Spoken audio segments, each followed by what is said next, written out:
Hi guys, it's Sarah Todd. Welcome back to my YouTube channel. So, I usually don't post on Fridays. I usually post every Tuesday, but I thought it would be fun to start posting videos on Fridays that aren't always directly disability related. They might be sometimes, but not always. So now I'll occasionally be posting twice a week instead of just once a week. But don't worry, I'll still be posting every Tuesday at 3 p.m. Eastern, so you won't miss out on any videos from me. You'll just be getting an extra video occasionally, which is fun for you guys. So many of you know that I have written and published 3 books, so I thought it would be fun for me to share a video with you guys telling you how to get started writing your own book. I'm actually selling my books on Etsy, and you can choose for me to sign them or even write a personal note for you in them if you'd like, so be sure to check that out. My Etsy shop is linked in the description box below, so definitely check out my Etsy shop. But back to why I'm making this video.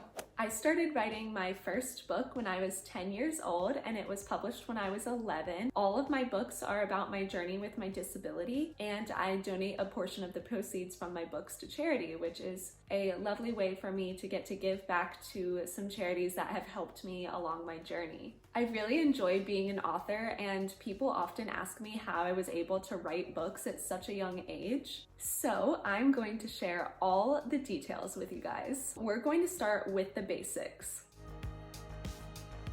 First, you obviously need to decide what you're going to write about. If you're looking to go the autobiography memoir route, you should start by brainstorming and asking yourself questions like, has something super cool or unusual happened to me? What have I always wanted to share with people? What am I passionate about? What do I want other people to know about? Doing that can definitely help you come up with an idea, and the idea is sure to be something that you definitely want to write about. Plus, if you're going to write about something that you genuinely care about and love, it will be so much easier for you to write a whole book about it. Pick something that you're always talking about and people have to tell you to stop talking about it, because you will surely be able to write a whole book about that topic. For me, I knew that I was going to write an autobiography because I became disabled when I was 8 years old, and I started writing my book 2 years later. I really just wanted to share my story with everyone, so coming up with an idea was not hard for me at all. In my opinion, it's much easier to write an autobiography or a memoir because the events that you're writing about have already happened. You don't have to make them up. Your storyline has already been laid out for you. All you have to do is think of how you want to tell that story and make sure you include your thoughts and feelings on the events that happened.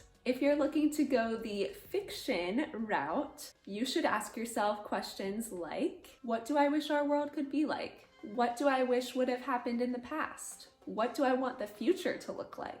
What era do I wish I lived in? These questions can help spark ideas for multiple different kinds of fiction. Realistic, science, historical, any kind of fiction, really. Really, just brainstorming and asking yourself questions and thinking about what you love and what you are passionate about can really take you so many places and help you come up with some great ideas. Okay, once you have your idea, you need to make an outline. I prefer to write my books on Google Docs because Google Docs automatically saves everything for you. So you can create a Google Doc outline for your book by going to Google Docs and creating a new document. I like to make my headings on Google Docs bold because Google Docs will automatically take those headings and create an outline on the side of the document for you. And then that way your document is much easier to navigate. So you can go ahead and create those bold headings and then they'll show up on the side in an outline. For the purposes of creating an outline, these headings could be chapter numbers or simply beginning, middle, and end. I wouldn't worry too much about how many chapters your book should be right up front because a lot of that honestly depends on how your book flows, and you can kind of gauge that as you're writing. But if you want to set a number and try to stick to that number, 10 and 20 are good numbers to go ahead and try out. I just recommend that you don't make yourself feel like you can't step out of that range and have fewer or more chapters than what you originally planned. Okay, under your headings, you can create a bullet point list of ideas for what you'd like to write about in that section of the book. I wouldn't make these bullet points full sentences. It's better to just get your thoughts down and then work on transforming your ideas into sentences later. All right, once you have your outline, you can focus on creating a template for your book. To do this, you can create an entirely new document where you will write your book itself. I prefer to go ahead and kind of map out the layout of my book and ballpark it. I'm just going to show you the document from one of my books here so you can see what I'm talking about. If you don't have a title yet, you could just type the word title and leave that there for now. And you can go ahead and bold these headings so that Google Doc will recognize them and put them in the outline on the side. After the title, you can add the page that includes your other books you've written if you've already written other books. Though I'm assuming if you're watching this video, you haven't written any books yet and you're getting started on your first book. Then you can add your second title page if you want one. I think this just makes your book look a little more professional. And after that, you will have your copyright page, the dedication, which is so important. You'll really want to put a lot of thought into your dedication because it is a big deal to dedicate an entire book to someone. And after the dedication, you'll have your table of contents, your preface or prologue if you choose to have one, the parts or sections of your book if you choose to divide your book up that way, the chapters. I usually just go ahead and put 10 chapters in, but like I said before, you don't have to stick to a number. You can if you want to, but I always just go in and put 10 and then I can add more or take away some if I need to. And then finally, you'll have your afterword or epilogue if you choose to have one, your acknowledgements, and then your about the author page.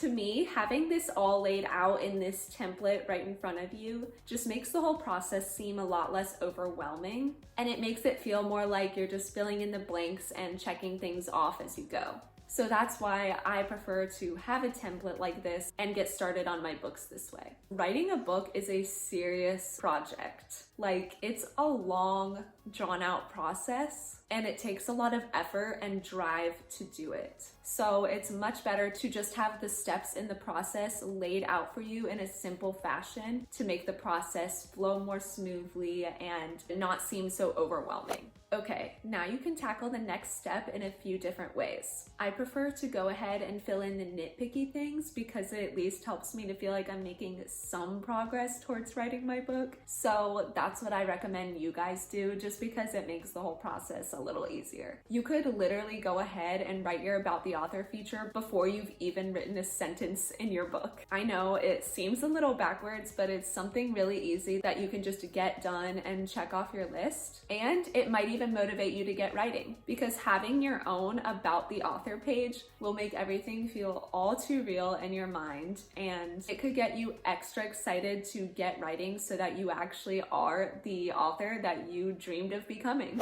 And now for the actual exciting part, you're ready to get writing. Now, my advice for actually writing your book is to not do so much in one sitting or in one day. Your writing will be so much better if you don't force it and it all just flows naturally. You should try to write when you're in the mood and avoid writing when you're not in the mood, because your words will come out much better that way. No one wants to read a book that someone wrote when they weren't in the mood to write it. That's not fun at all. Your words won't be real and as passionate if you write when you don't feel like writing. It's also okay to have multiple drafts. Your book is not going to be perfect as you're writing it. It takes time and a lot of editing. So if you wrote something and ended up not liking how it turned out, it's completely fine to rewrite it. But I recommend that you create another separate document to save all the writing that you took out from your book, just in case you do decide that you want to use it and put it back in your book, or you want to use it for another project you're working on. And while you're writing, you can even jump around a bit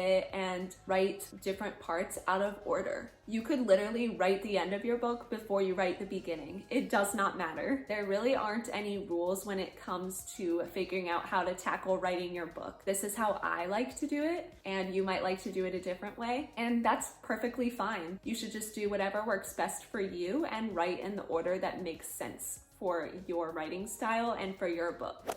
One thing that I do just really want to stress when you're writing your book is that you must save your work in other places. Google Docs does save automatically, but it's not a guarantee. So what I like to do is, after I've written a big chunk in my book, I make a copy of the entire document. That way I have 2 documents with all of my work saved in Google Docs. And I do this every time I've written a large amount in my book. Then I go back and I delete the outdated copy, so the one that I have has my most up-to-date work, and I don't have a million copies of my work laying around in my Google Drive.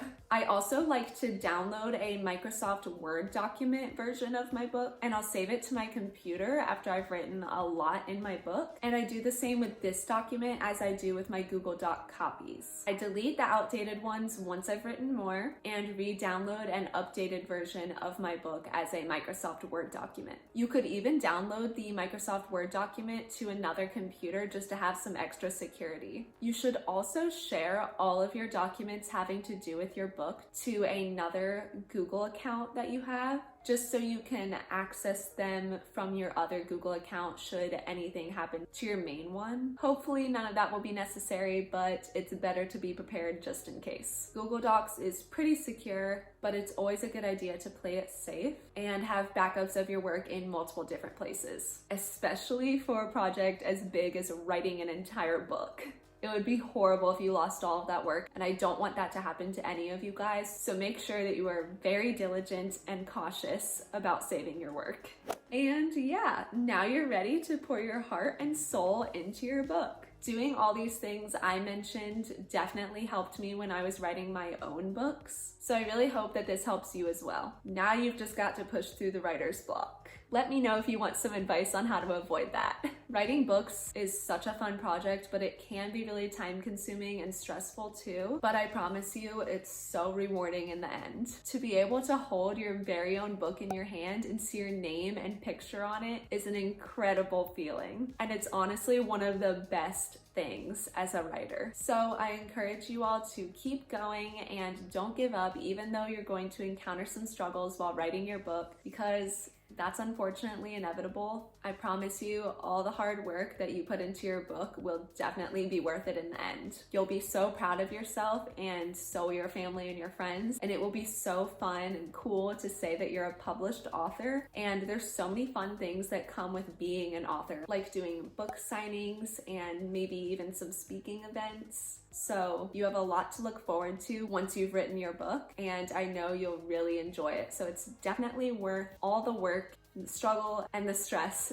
to write your book and get it done. And you can do it. I believe in you. With all of that said and done, I hope this was a really helpful video for you guys. I know that writing a book can be very tough, so I just wanted to give you guys some advice to make it easier for you. If you have any more questions about writing a book, feel free to leave them in the comments below, and maybe I'll make some more videos on this if you guys are interested. So if you are interested, definitely let me know, and I will for sure try to make more videos on writing books and the whole process of getting your book published and that kind of thing for you guys. Remember to check the description for links to buy my books. If you buy my books at my Etsy shop, you have the ability to choose if you want me to sign them for you or even write a personal note for you in them. So please be sure to check that out. I would love for you guys to buy my books. And yeah, I hope you guys enjoyed this video. If you did, please give it a thumbs up and subscribe to my channel. And remember to hit that notification bell so you never miss a video of mine. I post new videos every Tuesday at 3 p.m. and I sometimes post new videos on Friday. So I hope to see you at the next one, guys. Bye.